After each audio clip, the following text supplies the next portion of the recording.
Olá, pessoal.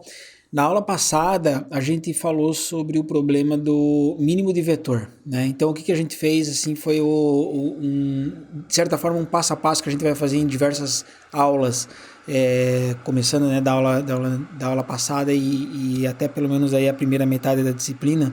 É assim, a gente tem um problema computacional bem definido, né? Aí a gente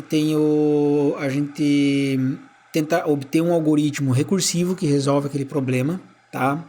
Depois a gente faz a parte da análise, né? E a parte da análise envolve a gente selecionar uma operação de interesse para a gente contar quantas vezes. E aí, lembrando, né, essa parte da análise é bem importante, a gente precisa, então, se a gente está trabalhando com um algoritmo recursivo, a gente tem que definir uma relação de recorrência que expressa o número de vezes que a operação de interesse está sendo executada. E depois a gente tem que resolver a relação de recorrência, tá? Resolver a relação de recorrência, que nada mais é do que você encontrar uma fórmula não recursiva daquela recorrência, tá? Então a gente vai repetir o passo a passo para a aula de hoje, para um problema que de certa forma é parecido, que é o de busca em vetor. Isso também é um problema que a gente já viu lá em Algoritmos 1, né? O problema de busca em vetor, tá? Só que tem uma diferença crucial ali que a gente vai ver no meio da aula. Tá? Então, o passo a passo vai ser basicamente o mesmo: definir o problema, pegar o algoritmo, fazer a análise, tá? Extrair a recorrência e resolver a recorrência. Tá? Você vai ter algumas diferencinhas ali. Tá? Então, busca em vetor é a aula de hoje. Como é que a gente define o problema da busca em vetor? Então, essa é a minha forma de definir aqui para essa aula de hoje. Tá? Então, a minha entrada é uma instância, é uma quádrupla, né? Então, eu tenho 4 coisas que vão ser enviadas na entrada da função aqui de busca em vetor. É um x, um v, um a e um b. O que é x? X é um valor, tá? Sei lá, um número. Aí o v é o vetor e o a e o b aqui é os índices do vetor, né? O índice inicial e o índice final, tá? E o que eu quero como saída, como resposta? Eu quero um índice m, né? Entre o a e o b, tal que na posição m o x está lá, né? Porque o x é o cara que eu estou buscando, tá? Ou se em nenhuma posição do vetor você tiver o elemento x, você tem que devolver assim, tipo, não. Não, tá? Então, ou você devolve uma posição m, ou você devolve um valor especial que é tipo não, né? Podia ser, por exemplo, um valor fora dos limites do vetor, né? Se o limite é a e b, então você pode devolver um outro valor aí que estivesse fora, tá? Mas como a gente está trabalhando com pseudocódigo aqui, o não para a gente está suficiente, né? Então tá, esse é o problema de busca em vetor. Como vocês já conhecem lá de ALG1, né? Te dou um vetor, quero saber onde é que está um elemento, devolver a posição daquele elemento ou não se ele não existir, tá? Então aqui uma solução recursiva, né? É assim, a minha ideia é a seguinte: eu vou pegar o meu vetor aqui, que começa da posição A e vai até a posição B, e eu falo assim, ó, eu vou meio que de trás para frente, porque eu vou testar assim, ó, será que o x está aqui? Tá?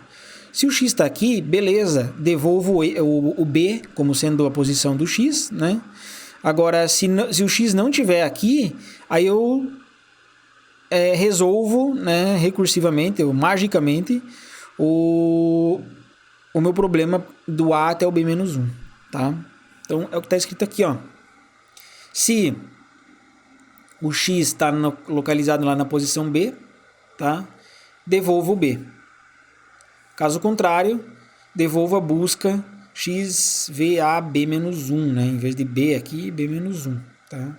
Então, assim, aqui tem aquele detalhe, vale a pena eu comentar novamente, que é tipo um comportamento desses devolvas aqui, né? Porque, assim, se ele executar esse devolva, significa que ele para a execução da função, naquele momento ele pula fora da execução. Então ele só viria para cá, nesse outro devolva, se ele não tivesse caído nesse if aqui, nesse C, tá? Então é como se eu tivesse um senão aqui. Então, se o x está localizado na posição v de b, devolva b. Se não, devolva isso daqui. Tá? Então esse é aquele comportamento meio parecido com a linguagem C do return da C, né?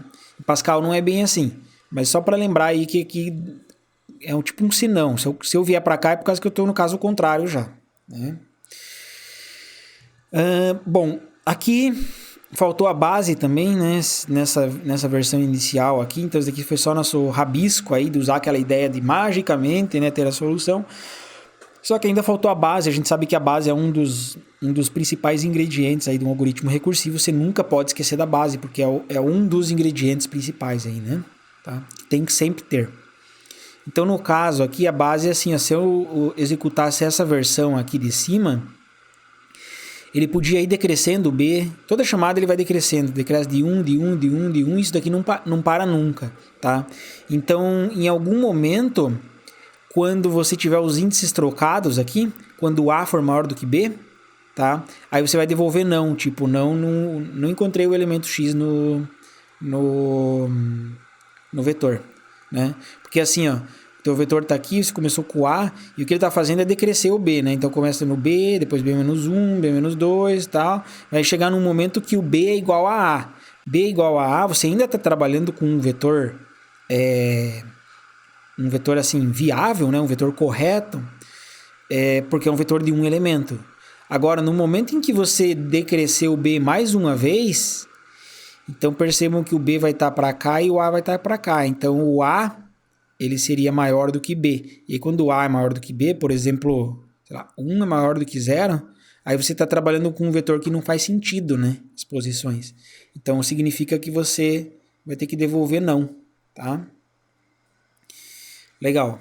E aí o resto do algoritmo funciona da mesma forma, tá? Se ele encontrar na posição B, devolve B, senão ele vai executar o busca aqui recursivamente. Tá, vamos... Copiei aqui esse pseudocódigo aqui do lado.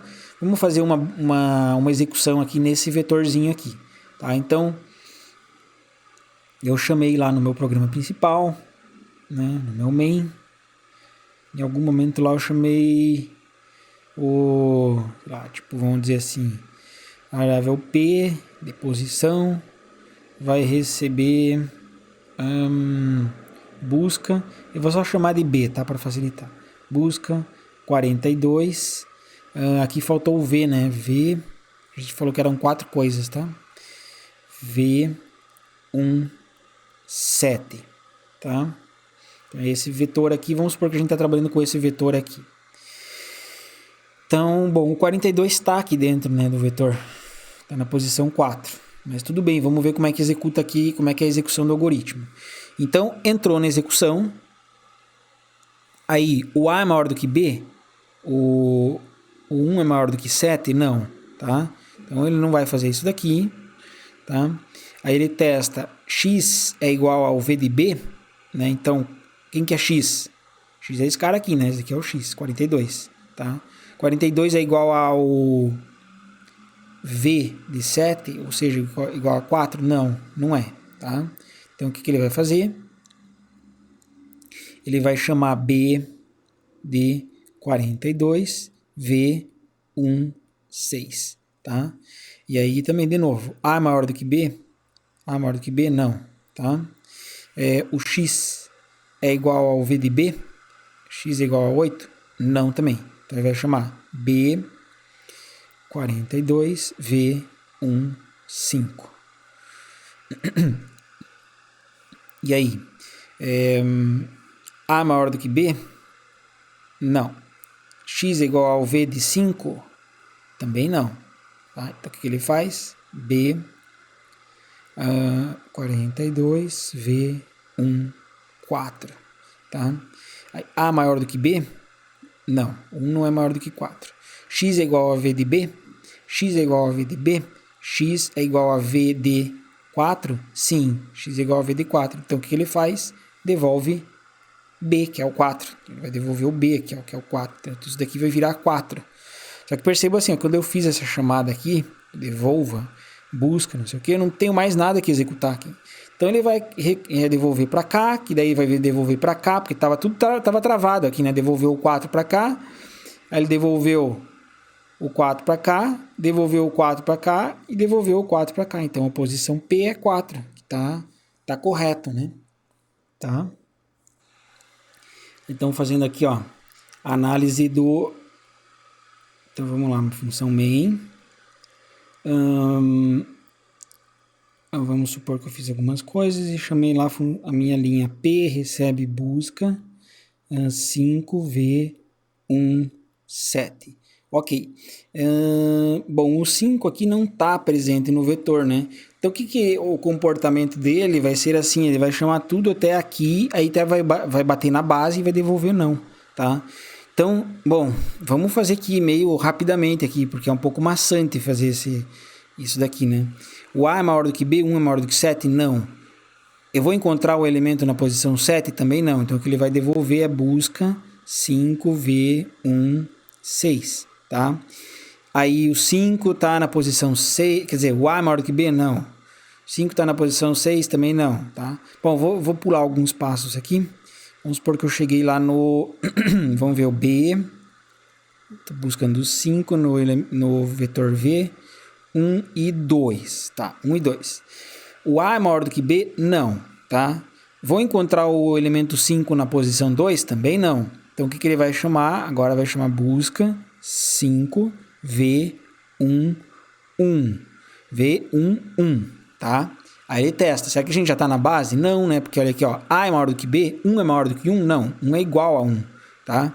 Encontrei o 5 na posição V de B? Também não. Então, o que ele faz? Ele vai chamar busca 5V10. E aí, quando ele chamar, ele vai executar aqui, ó. Se o A é maior do que B, 1 é maior do que 0? É. Então, o que ele faz? Ele devolve não, tá? Então, vai devolver não aqui. Não. Aí, devolve o não para cá, porque estava travadinho na linha. Devolve o não para cá. E daí, ele vai devolvendo aqui, né? Até devolver o último não aqui para essa posição aqui, tá? Então, essa daqui é a execução do busca quando você não encontra o elemento lá naquela posição.